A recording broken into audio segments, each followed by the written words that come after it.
Shalom sahabat Lexio Divina yang dikasihi Tuhan Yesus Kristus. Dalam seri Bangunlah dan Berdoalah, kita akan menutup episode yang terakhir dengan judul Telinga Seorang Murid. Yesaya 50 ayat 4 berkata, Tuhan Allah telah memberikan kepadaku lidah seorang murid, supaya dengan perkataan aku dapat memberi semangat baru kepada orang yang letih lesu. Setiap pagi ia mempertajam pendengaranku untuk mendengar seperti seorang murid. Berdoa menjadi sangat vital dalam persiapan kita mendengar atau berkomunikasi dengan Tuhan.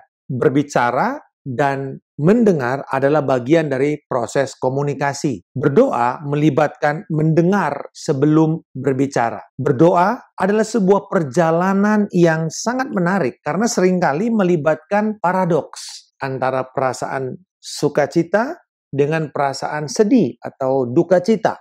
Seperti menikmati Getsemani, antara tertekan, tetapi di situ kita melihat ada satu sukacita, perasaan kagum dan frustrasi dalam waktu bersamaan. Ada perasaan yakin, confidence, tapi juga dibarengin dengan perasaan tidak pasti. Tapi semua perasaan itu, saya mau mengatakan kepada sahabat semua, sama di hadapan Allah. Sama bagi Allah semua.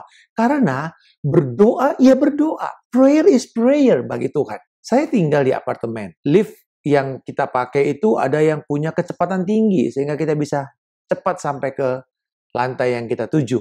Tetapi ada juga kalanya di mana kita harus pakai tangga. Jadi apakah kita berdoa mendapatkan jawaban cepat atau mungkin sepertinya harus berjuang menunggu waktu? Sama, adalah sebuah perjalanan yang menarik. Persoalannya bagi kita ini, kebanyakan kita ini tidak cukup mendengar sebelum berdoa. Seringkali kita langsung berdoa, membawa permohonan doa kita tanpa lebih dahulu mendengar apa kehendak Allah. Kalau itu kehendak Allah, apakah yang Ia inginkan untuk aku lakukan?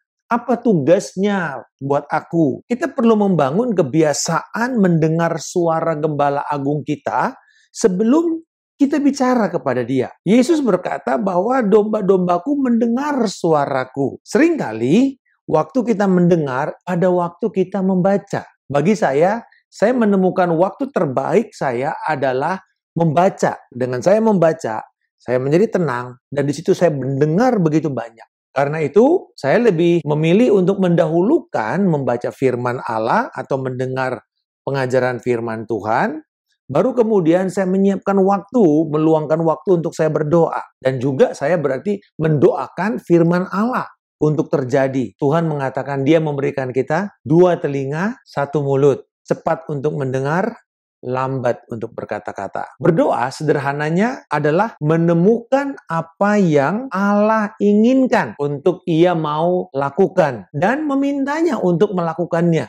Jadi kita pastikan apa keinginan Allah lalu berdoa supaya keinginan itu dieksekut oleh Tuhan sendiri. Bila kita tidak mendengarkan Tuhan sebelum berdoa, maka doa kita itu sebenarnya bukanlah sebuah persekutuan, melainkan upaya negosiasi atau penawaran pilihan-pilihan berganda kepada Tuhan. Contoh begini, Tuhan, tolonglah agar Engkau lakukan A, kecuali kehendakmu adalah B atau C. Ya kalau D pun oke lah. Di dalam nama Yesus, aku berdoa. Amin. Mungkin ya tidak ada yang berdoa seperti itu, tapi sebenarnya esensi doanya ada yang seperti itu. Nggak tahu kehendak Allah yang mana, ya tawarin aja kepada Tuhan, suruh milih. Berdoa bagi kita adalah mulai melatih diri kita untuk diam, untuk tenang. Firman Tuhan berkata, diamlah dan ketahuilah bahwa akulah Allah. Mazmur 46 ayat 11. Kalau kita melatih kebiasaan diam dan tenang, kita akan membawa proses itu sepanjang hari dalam membangun komunikasi kita dengan Tuhan. Jadi, jangan cuma bilang, saya sudah berdoa tadi pagi. Saya sudah bangun berdoa, saya sudah baca Alkitab. Lalu kemudian kita putus komunikasi kita dengan Tuhan sepanjang hari itu. Bukan. Tetapi kita membangun lebih dahulu, menginisiasi pada pagi hari, doa bangun pagi-pagi, kita pergi mencari tempat yang khusus di mana kita bisa konsentrasi, kita kening dengan Tuhan, lalu kita mulai menyampaikan apa yang Tuhan sampaikan kepada kita untuk kita doakan. Lalu kita membawa isu itu atau wacana itu terus di dalam pekerjaan kita, dalam kita berjalan, kita mungkin sedang istirahat, kita makan, kita nyetir mobil, kita di kendaraan. Lalu di situ saya percaya, dan itu yang terjadi kepada saya kerap kali. Proses persekutuan, pembicaraan saya. Dan akhirnya saya mulai mengerti hati Tuhan untuk masalah saya. Karena saya mulai memikirkan itu. Berdoa adalah mendoakan dengan Allah.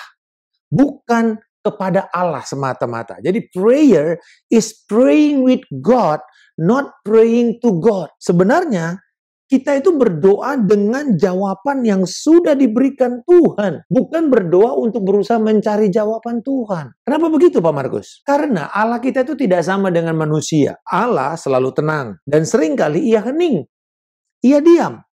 Tetapi keheningan Tuhan itu diserukan, ditegaskan lewat firman-Nya. Inilah yang membuat firman Tuhan itu menjadi alat Tuhan untuk berbicara dan menciptakan peristiwa kepada kita. Allah memiliki kreativitas yang tertanam dalam kuasa firman-Nya. Mazmur 33 ayat 6 dikatakan, oleh firman Tuhan langit telah dijadikan, oleh nafas dari mulutnya segala tentara langit. Jadi artinya alam semesta dan semua isi alam semesta raya ini dijadikan oleh perkataan, oleh nafas yang keluar dari mulut Allah. Hal yang sama dalam Yohanes 1 ayat 1-5 tentang kuasa penciptaan oleh firman-Nya. Dikatakan pada mulanya adalah firman. Firman itu bersama-sama dengan Allah dan firman itu adalah Allah. Iya, pada mulanya bersama-sama dengan Allah. Segala sesuatu dijadikan oleh Dia, dan tanpa Dia tidak ada sesuatu pun yang telah terjadi dari segala yang telah dijadikan. Dalam Dia ada hidup, dan hidup itu adalah terang manusia. Terang itu bercahaya di dalam kegelapan, dan kegelapan itu tidak menguasainya. Dan ini berbicara mengenai kuasa penciptaan lewat firman dan kemudian diwujud nyatakan di dalam firman yang hidup, yaitu Yesus Kristus. Nah, sebaliknya perbedaannya dengan kita manusia. Manusia itu menekankan perkataannya dengan keheningan. Kalau kita mau menekankan sesuatu, kita diam. Kita cenderung akhirnya ya, banyak bicara dan jarang kita berdiam dan mendengar. Kalau kita mau menjadikan keheningan sebagai sebuah tujuan, maka kita biasanya akan membuat waktu untuk kita refleksi. Diam, tenang. Atau kalau kita mencari sesuatu, googling, atau sedang kita mencari barang, kita diam.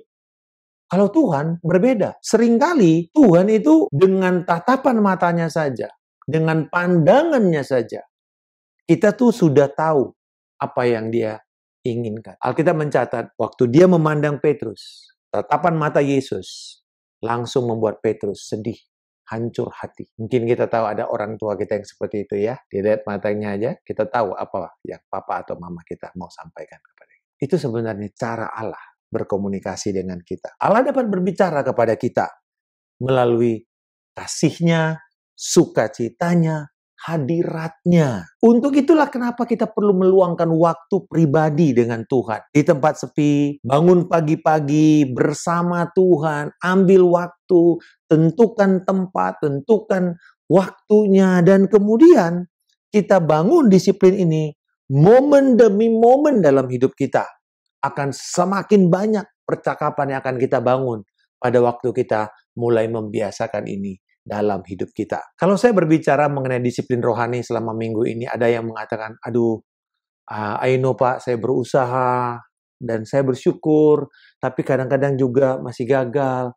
Karena kata disiplin itu langsung berasosiasi dengan kewajiban, beban berat. Sesuatu yang tidak ada kenikmatan apa-apa di sana. Tidak ada delight, tidak ada kesukaan di sana. Justru itu yang salah. Kalau kita berbicara mengenai disiplin, itu sama seperti kita berpikir sebuah rutinitas yang kita lakukan yang membangkitkan kesukaan dalam hati kita. Contoh, ada orang yang bangun pagi langsung sikat gigi. Dia menemukan kesukaan dalam sikat gigi. Atau ya yang paling umum mungkin, yaitu bangun pagi lalu menikmati secangkir kopi hangat. Seruput kopinya. Lalu dia menikmati. Mungkin dia baca dan sambil menikmati kopinya. Itu sebuah rutin buat dia. Nah, sama sebenarnya. Pada waktu kita membangun disiplin rohani, kita bangun pagi-pagi, kita berdoa, kita mungkin bersama saudara seiman dengan Zoom prayer meeting atau webinar prayer meeting pagi-pagi, kita menyembah Tuhan, kita mendengar firman, kita mendoakan kebutuhan orang lain sekaligus juga kebutuhan kita. Ini akhirnya bukan sebuah beban, tetapi sebuah sukacita. Karena kita sedang mendoakan bersama dengan Allah dan mendoakan dengan jawaban yang dari Allah. Roh Kudus, saya percaya adalah pribadi Allah yang begitu brilian untuk bisa membuat persekutuan pribadi kita menjadi sebuah kesukaan yang sempurna. Dan saya berdoa, sahabat Lectio Divina sekalian, bisa menikmati waktu pribadi dengan Allah lewat firman-Nya dan mendapatkan jawaban dan kemudian berbicara kepada Allah lewat doa-doa kita. Allah berbicara kepada kita lewat firman-Nya, kemudian kita membalas dengan doa kita. Dan pada waktu kita berproses, kita hening, dan Tuhan bicara kepada kita lagi. Dia memberikan hati nurani yang baru, hati nurani yang bersih, dan kemudian kita bisa mendengar. Dan lama-kelamaan, kita bisa membedakan mana kehendak Allah yang benar dan yang hampir benar. Itu ciri kedewasaan rohani. Orang yang mampu membedakan yang benar dan yang hampir benar.